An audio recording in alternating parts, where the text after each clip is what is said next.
मित्रों नमस्कार, मैं हूं श्री नारायण तिवारी और आप देख रहे हैं नेशनल न्यूज। मित्रों, कोरोना से हो रही मौतों को लेकर के आज समूचा भारत, समूचा हिंदुस्तान चिंतित है। हम और आप सब एक दूसरे को सशंकित निगाह से देखते हैं। सामने पड़ जाए तो ऐसा लगता है कि सामने वाले को कोरोना नहीं हो गया है, क्योंकि कोरोना ऐसा हो गया है जिससे इस रूप में प्रचारित किया गया है कि यह लाइलाज है, जबकि ऐसा नहीं है। अगर लाइलाज होता तो आज आधा भारत समाप्त हो गया होता। लाइलाज नहीं है, इसकी सांकेतिक सिम्पटमिक ट्रीटमेंट चालू है, सांकेतिक ट्रीटमेंट चालू है और लोग बच रहे हैं। खाली मनोबल गिरने के कारण लोगों की मौत हो रही है, ये अब तक स्पष्ट हो चुका है, डॉक्टरों के मानना है। आज मैं एक नया खुलासा करने जा रहा हूं जिस पर आप भी गंभीरता से विचार करना। मैं जो जितने डॉक्टरों से, जितना मेडिकल स्टोर से, जितना आईएएस लेवल के अधिकारी जो मंत्रालय में हैं, जिनका सीधा संबंध मेडिसिन विभाग से आता है, ऐसे लोगों से चर्चा करके आज मैं फाइनल इस निष्कर्ष पे पहुंचा हूं कि जिस तरह से मौत बढ़ी है, मौत की संख्या बढ़ रही है, उसके पीछे सबसे बड़ा कारण जेनरिक दवाइयां हैं। जेनरिक दवाइयों को कारण इसलिए मान रहा हूं मैं कि अब तक का जो अनुभव, जो पेशेंट अस्पतालों से निकले हैं, उनके अनुभव बता रहे हैं कि उन्हें जो दवाइयां दी जाती हैं, कागज पर तो, रिकॉर्ड पर तो नाम बड़ा लिखा जाता है, लेकिन जो उनके पास दवाइयां आती हैं वो काम ही नहीं करती। वो जेनरिक दवाइयां ही हैं जो काम, रिजल्ट नहीं दे रही हैं। अब आप सोचिए कि जेनरिक दवाइयों को सरकार ने, भारत सरकार ने, प्रधानमंत्री नरेंद्र मोदी जी ने इसलिए यूज़ करना शुरू किया, इसलिए प्रचारित किया कि वो गरीब पेशेंट को कम दाम में मिल सके। उन जेनरिक दवाइयों के प्रचार प्रसार पर पैसा खर्चा नहीं होता, तो जितने में कंपनियां बनाती हैं उतने में ही पेशेंट को मिल जानी चाहिए, ऐसी उम्मीद भारत के प्रधानमंत्री नरेंद्र मोदी जी की है। लेकिन क्या हो रहा है? एकदम उल्टा हो रहा है। जिन कंपनियों ने अपनी दवाई तैयार की है, रिसर्च कराई है, करोड़ों अरबों रुपए खर्च किए हैं, उन कंपनियों की दवाई का, असली कंपनी की दवाई का दाम यदि 60 रुपया है, तो जेनरिक दवाई के दाम पर, जेनरिक दवाई का स्ट्रिप लेंगे हाथ में तो उस पर कम से कम 180 रुपया लिखा रहेगा। और मेडिकल स्टोर वाला ये दावा करेगा कि आपको 50%, 60%, 90% तक डिस्काउंट देंगे। अब डिपेंड करता है कि वो पेशेंट या पेशेंट का रिश्तेदार का संबंध मेडिकल स्टोर वाले से कैसा है, उस आधार पर 50%, 60%, 40% डिस्काउंट मिलता है। डिस्काउंट की लालच में पेशेंट नकली दवाई, अब मैं नकली कह रहा हूँ जेनरिक को, जेनरिक में कम मात्रा में दवाई, जो दवाई कारगर होती है, दवाई काम करती है, वो कम मात्रा में होती है, बाकी तो सारा सफ़ेद पाउडर होता है। मैं आरोप अपनी तरफ से नहीं लगा रहा हूं, ये डॉक्टरों का अनुभव है, ये लोगों को कहना है, लोग जो बता रहे हैं वो मैं कह रहा हूं। अब एक चीज विचार करिए कि जो दवाई कंपनी जिसने रिसर्च किया है, अगर वो 60 रुपया उस स्ट्रिप पर लिखकर बेच सकती है, कंपनी जिसने रिसर्च किया है, जो असली दवाई का ओनर है, जो रिसर्च कराया है, खर्च किया है, और वही दवाई, वही कंटेंट वाला दूसरी कंपनी की दवाई जो है, उस पे दाम प्रिंटेड 160, 180, 200 कुछ भी लिखा रहेगा।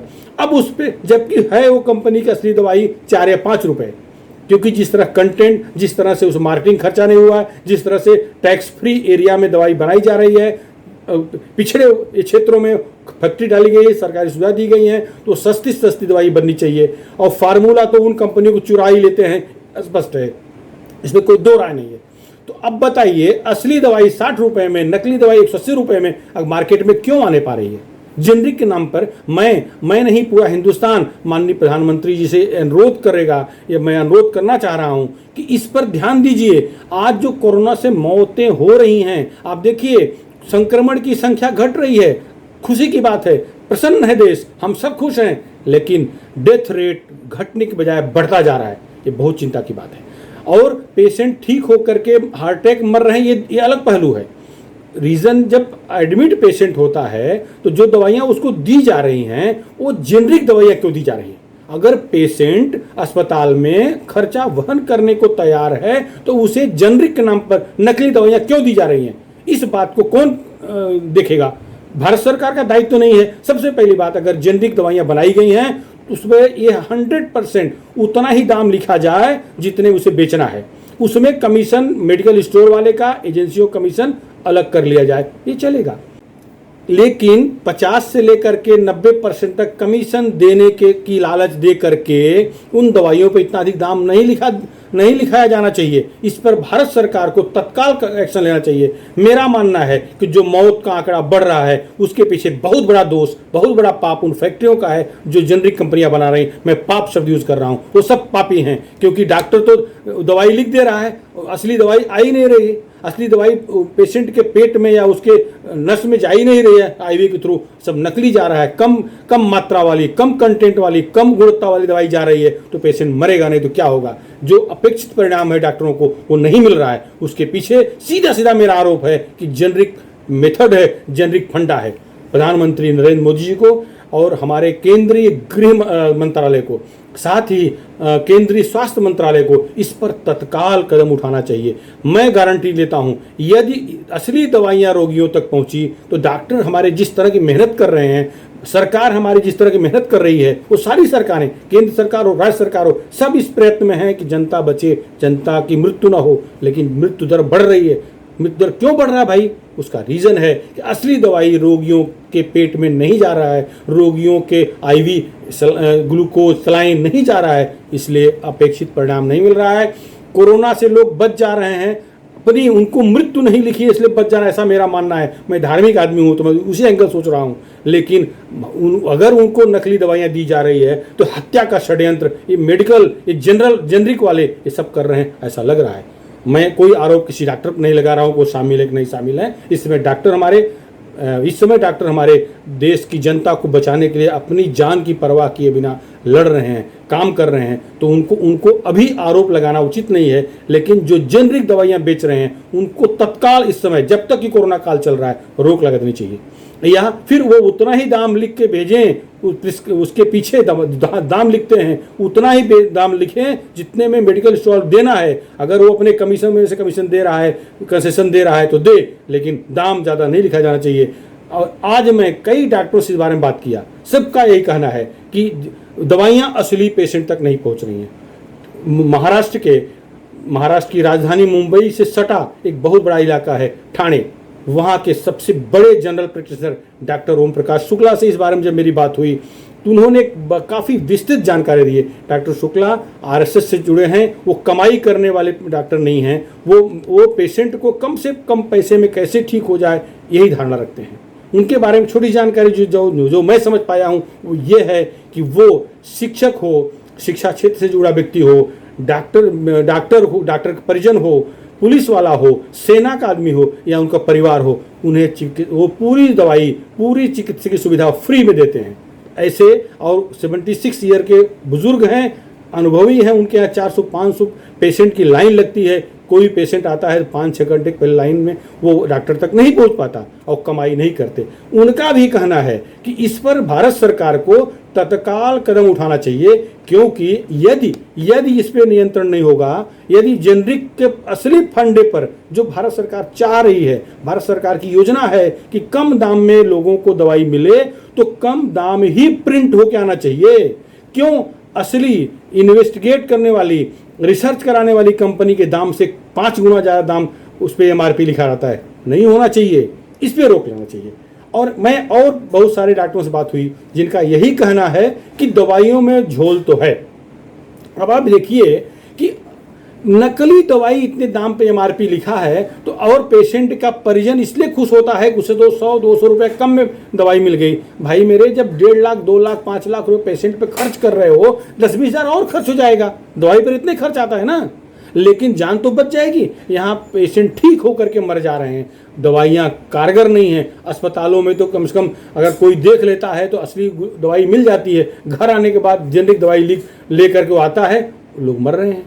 अब देखिए ना, अभी आज स्थिति यह है, पिछले 24 घंटे में आज पूरे देश में 1,96,427 एक्टिव पेशेंट नए मामले आए, जिनमें केवल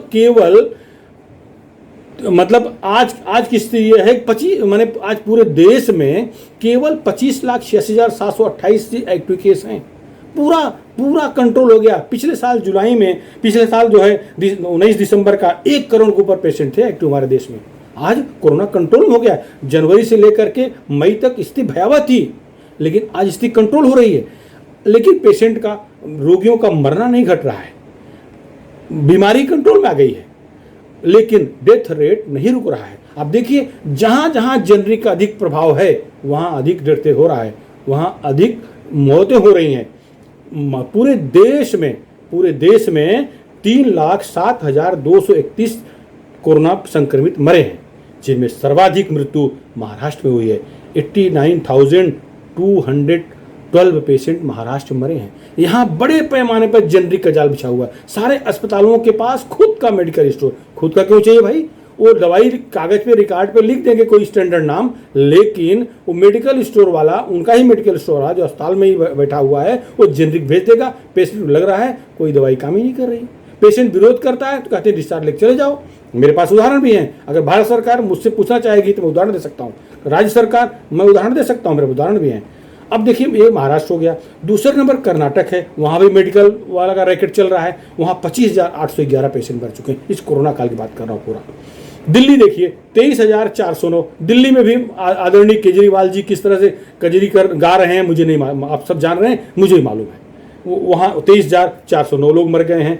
तमिलनाडु में 20,872 मरे हैं। यूपी में 19,362 मरे हैं। यूपी के बारे में बता दूं, यूपी में आप मेडिकल स्टोर पर जाइए अस्पतालों के सामने, तो वहाँ आपको सैंपल भी बिकता मिलेगा। जो सैंपल उस पर लिखा रहता है फ्री फॉर डॉक्टर्स या सैंपल, वो भी बेचते हैं। कहते हैं आपको 100 रुपये की दवाई में 40 में दे रहा हूँ, 60 में दे रहा हूँ, जबकि सैंपल बेचने का अधिकार नहीं है। सैंपल दवा डॉक्टर से कंप्लेन कोई करता है, डॉक्टर चुप हो जाता है, भाई आप निपट लो कहता है। ये यूपी की हाल है। माननीय योगी जी से मेरा अनुरोध होगा कि वो ध्यान दें।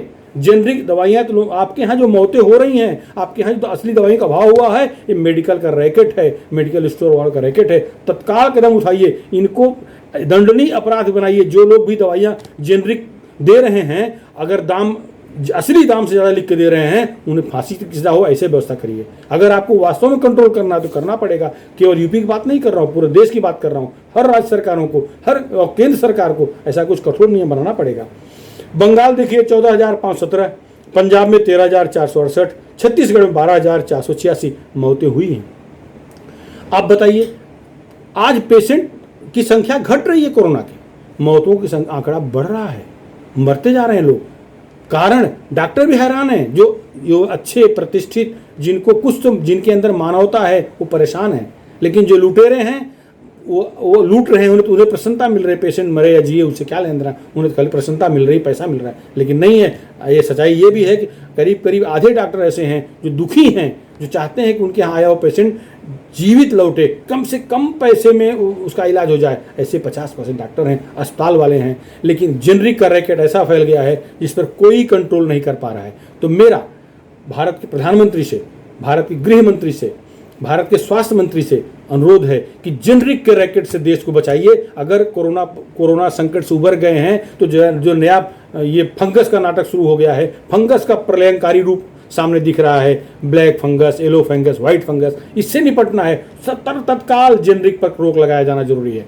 या जेनरिक देना ही है तो वो जेनरिक, जब तक डॉक्टर न लिखे तब तक जेनरिक नहीं देना है। अगर डॉक्टर जानबूझ जेनरिक लिख रहा है तो उस पर भी कार्रवाई होनी चाहिए। असली दवाई क्यों नहीं लिख रहा है डॉक्टर?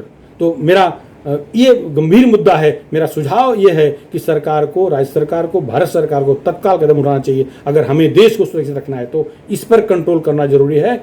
धन्यवाद मित्रों, आज इतना ही रहेगा। कल इस पर फिर चर्चा करेंगे। अगर आपको हमारा वीडियो पसंद आया हो, इसको लाइक करें, शेयर करें, जन जन तक पहुँचाएँ, राष्ट्रहित में इसको जन जन तक पहुँचाएँ। धन्यवाद।